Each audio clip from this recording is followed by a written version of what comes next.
Chers frères et sœurs, chers amis dans le Christ, bienvenue à tous et à toutes. Bienvenue dans ce quotidien Jésus, numéro 222. Nous sommes aujourd'hui, mercredi, dans la 10e semaine du temps ordinaire. En ce jour, nous fêtons Saint Élisée. Saint Élisée est un personnage, Élisée, un prophète, un personnage de l'Ancien Testament que nous pouvons voir aux côtés du grand prophète Élie et qui, lorsqu'Élie sera emporté par un char de feu, sera son successeur auprès du peuple d'Israël. Saint Élisée, prophète de l'Ancien Testament, disciple et successeur d'Élie, prie pour nous qui avons recours à toi.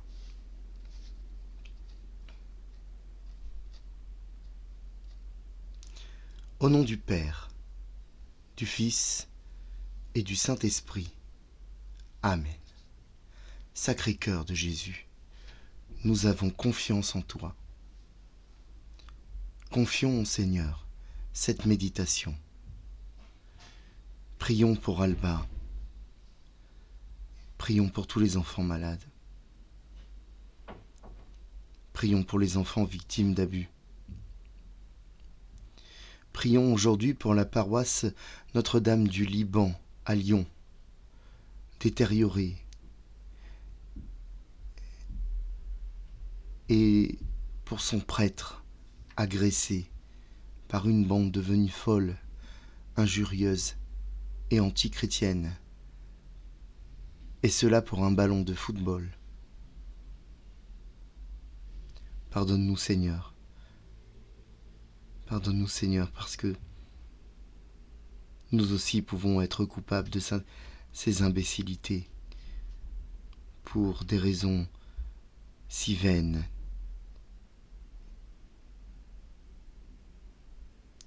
Je confesse à Dieu Tout-Puissant et je reconnais devant vous, frères et sœurs, que j'ai péché en pensée, en parole, par action et par omission.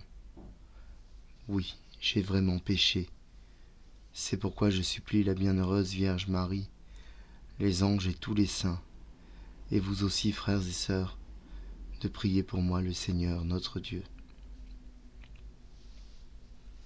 Que Dieu Tout-Puissant nous fasse miséricorde, qu'il nous pardonne nos péchés, qu'il nous conduise en sa vie éternelle. Amen. Seigneur, prends pitié. Ô Christ, prends pitié. Seigneur, prends pitié.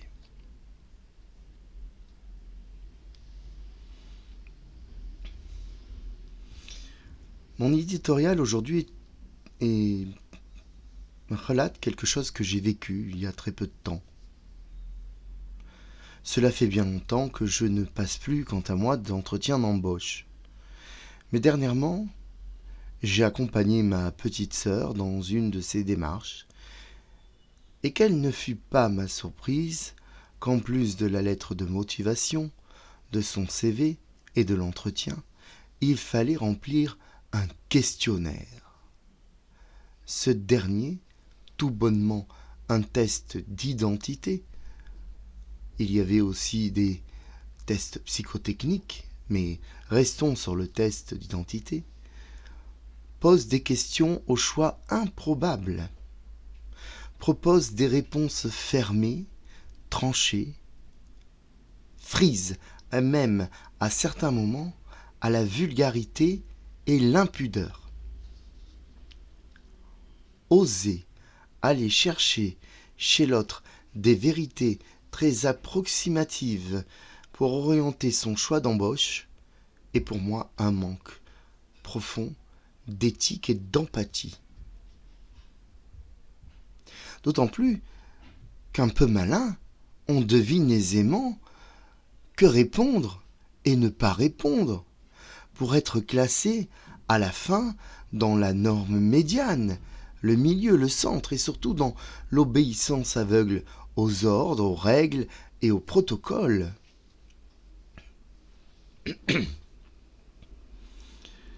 Je me suis essayé pourvoir à l'exercice. À aucun moment, j'ai correspondu à la norme. Si dans ma vie, frères et sœurs, chers amis dans le Christ, si dans ma vie, je n'avais pas, à certains moments, à beaucoup de moments, contourné les règles et les protocoles, je n'aurais jamais pu aider très humblement, je n'aurais jamais pu aider mes frères, mes sœurs dans la grande souffrance. Je n'ai jamais accepté de travailler avec des machines, mais qu'avec l'humain.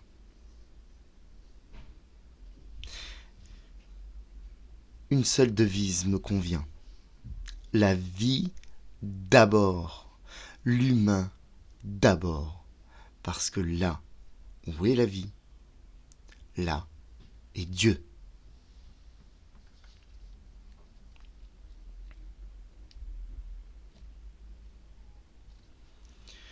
Nous lisons aujourd'hui dans l'évangile de notre Seigneur Jésus-Christ, selon saint Matthieu.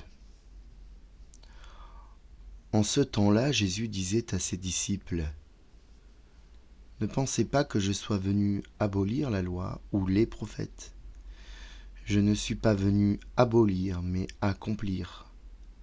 Amen, je vous le dis, avant que le ciel et la terre disparaissent, pas un seul iota, pas un seul trait ne disparaîtra de la loi jusqu'à ce que tout se réalise. Donc, celui qui rejettera un seul de ces petits commandements et qui enseignera aux hommes à faire ainsi sera déclaré le plus petit dans le royaume des cieux. Mais celui qui les observera et les enseignera, celui-là sera déclaré grand dans le royaume des cieux. » Nous acclamons ta parole. Louange à toi, Seigneur Jésus.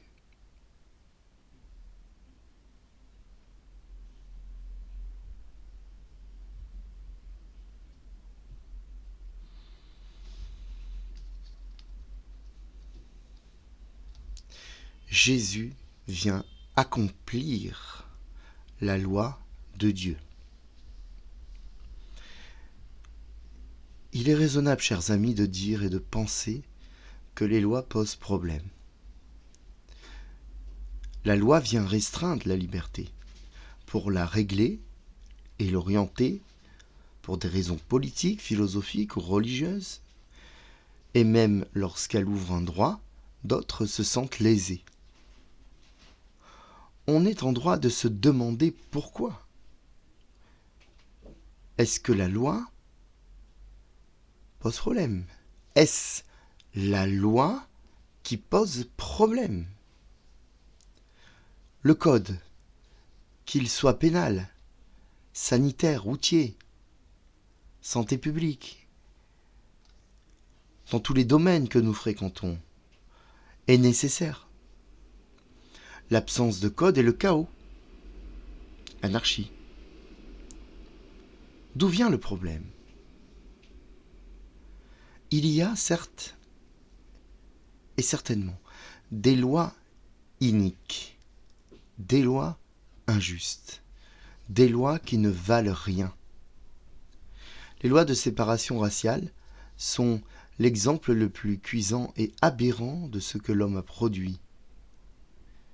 Les lois contre les juifs, les lois d'apartheid, etc. Saint Paul, dans son épître aux Corinthiens, que nous pouvons lire aujourd'hui dans la liturgie, est très clair. La lettre tue, l'esprit donne la vie. La lettre, c'est ce qui est gravé dans le marbre, c'est la loi, et la loi condamne, et la loi exclut, et la loi emprisonne. Jésus nous le dit, d'ailleurs, nul n'enlèvera un iota, la lettre. L'esprit, quant à lui, sème l'amour et la tendresse. Et si nous nous laissons pénétrer par lui, nous pouvons aisément vivre sans enfreindre la morale. Que dit Jésus ? En parlant de la loi de Dieu, c'est-à-dire de la Torah et de ses commandements, Jésus affirme que rien ne sera enlevé. Jésus ne renie pas la loi juive. Comment le pourrait-il, puisque cette loi a été donnée par Dieu et que lui-même est Dieu. Jésus, qui existait bien avant les siècles, qui était le deuxième personne de la Trinité, avec le Père et l'Esprit Saint, de tout temps, eh bien, c'est lui qui a donné cette loi. Pourtant, à bien des reprises, nous le voyons transgresser au dire des autres, le sabbat par exemple. Il y a dans le propos de Jésus une subtilité, une différence, et pas des moindres. Jésus nous dit qu'il n'est pas venu abolir la loi, c'est très clair. Mais il ajoute qu'il est venu l'accomplir. Donc, qu'elle n'est pas déjà accomplie. Pourquoi aurait-il besoin de l'accomplir sinon ? Lorsque Paul parle de la lettre, il a bien raison de pointer ce problème. Ce qui est écrit, mais l'interprétation qu'on en donne est très relative. Nous pouvons comprendre un texte de 1000 façons. Exemple très simple. J'ai toujours aimé la littérature, l'expression écrite, surtout les dissertations, lorsque j'étais au lycée.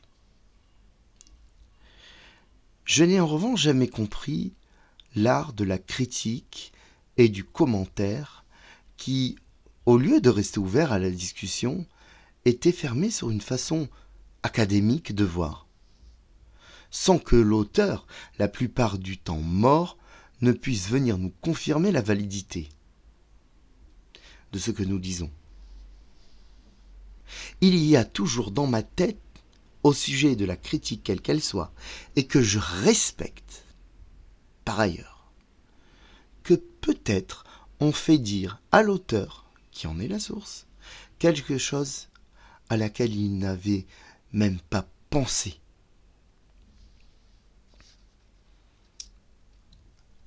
Le problème ne vient donc pas du texte, le problème vient de nous et de notre façon de l'aborder. De quelle loi parle-t-on ? Nous pouvons la rappeler. Nous n'avons pas d'autre Dieu que notre Seigneur, que le Seigneur notre Dieu.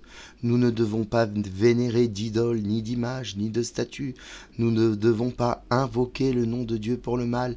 Nous devons respecter le repos du sabbat. Nous devons honorer nos parents. Il est interdit de commettre tout meurtre, tout adultère, tout vol. Il n'est pas permis d'être à l'origine de faux témoignages, ni de convoiter son prochain, sa femme, sa maison, ni rien de ce qui est à lui. Ce sont les 10 commandements. Ce sont les 10 commandements reçus par Moïse, qui sont une base solide de tout notre système moral, quoi qu'on en dise, et judiciaire. C'est un héritage que nous ne pouvons pas nier. Ces 10 commandements sont raisonnables, logiques et vont dans le sens de la primauté de la vie, du respect de l'autre. Mais nous le savons, nous pouvons pousser les choses à un extrême ou à un autre, y compris dans notre Église catholique. Entre les très libéraux et les fondamentalistes, il y a un monde. Il y a aussi une façon simple et classique de pratiquer sa foi. Pouvons-nous trouver des différences entre la loi donnée à Moïse et notre culte ? Certainement, mais en façade.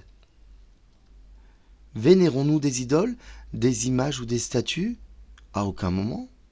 Les œuvres d'art dans les églises ne sont pas adorées, mais ce sont de simples ornements. Vénérons-nous des idoles par les saints ? Absolument pas. Car c'est à Dieu que nous nous adressons en demandant l'intercession des saints qui vivent dans la communion de la vie béatifique. Les saints ne sont ni des dieux ni des demi-dieux, mais des personnes qui sont entrées dans la plénitude du royaume d'en haut. Viole-t-on le sabbat? Nous n'avons pas la même lecture de ce jour. Et le dimanche, jour du Seigneur, nous le considérons sacré, et nous souhaitons tant que possible qu'il soit chômé pour le repos du corps et de l'âme, et pour la messe dominicale. Ce que nous dit Jésus, c'est qu'il vient nous expliquer, en réalité, comment comprendre et appliquer la loi. Il n'est pas un commentateur ou un exégète, il est l'auteur, la source et le principe de cette loi. Aussi, dans nos évangiles, nous retrouvons ces lois, mais non plus dans un interdit continuel, plutôt dans une liberté retrouvée, celle de pouvoir vivre dans la morale et la vertu. C'est ainsi que Jésus ramène ses commandements à un seul. Il redonne une unité aux choses, il instaure une vision nouvelle et bénéfique. Ce commandement de Jésus est simple.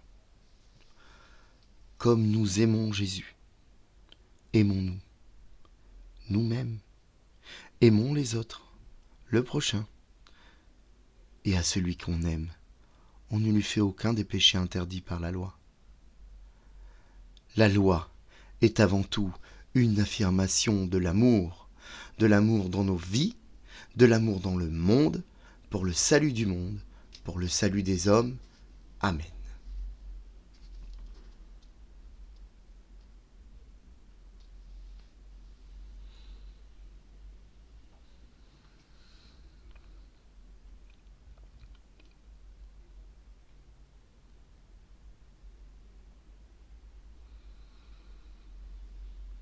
Prions, frères et sœurs. Dans l'office des lectures aujourd'hui, nous pouvons lire un passage de l'homélie d'Origène sur Josué. Au Jourdain, l'arche d'alliance conduisait le peuple de Dieu. Alors, prêtres et lévites s'immobilisent, et les eaux sont comme saisies de respect devant les ministres de Dieu. Elles retiennent leur course et s'accumulent en monceaux pour offrir au peuple de Dieu un chemin sans danger.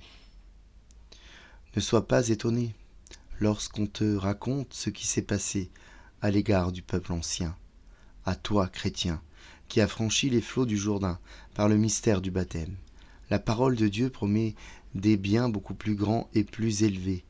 Elle te promet que tu chemineras et passeras même à travers les airs. Fin de citation.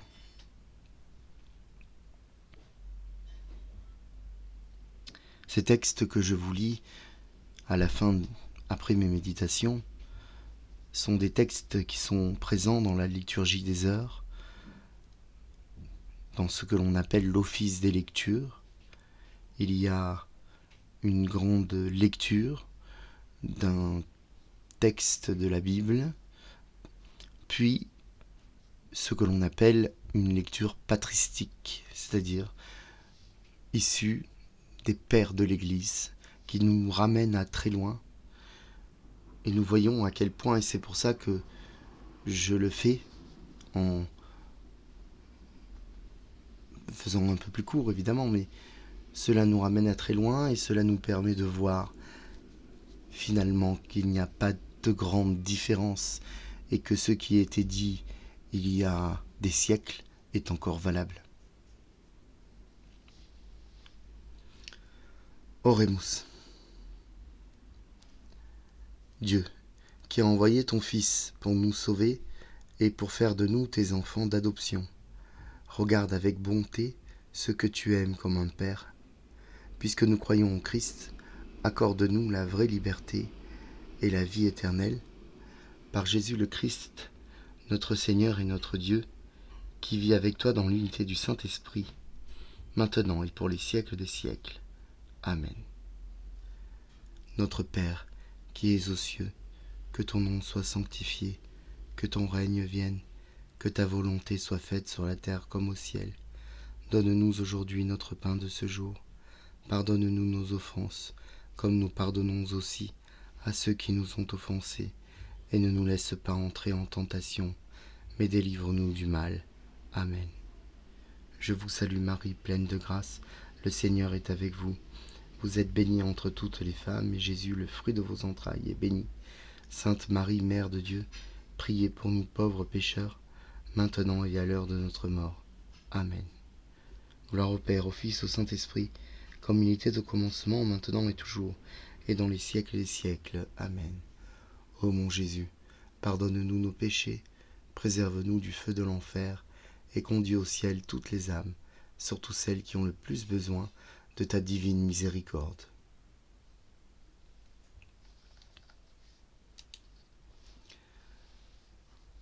Chers frères et sœurs, chers amis dans le Christ,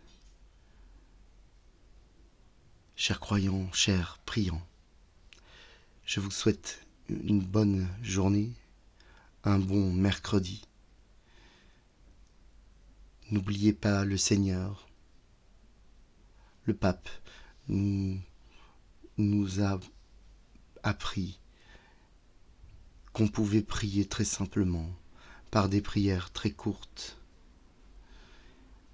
Ne vaut-il pas mieux finalement avoir durant la journée des prières très courtes et s'adresser au Seigneur qu'une très longue prière où nous perdrions un petit peu le fil. Bon mercredi à tous. Demanderons au Seigneur qu'il nous bénisse et qu'il nous garde, lui qui est Père, Fils et Saint-Esprit. Amen. Bonne journée. À demain.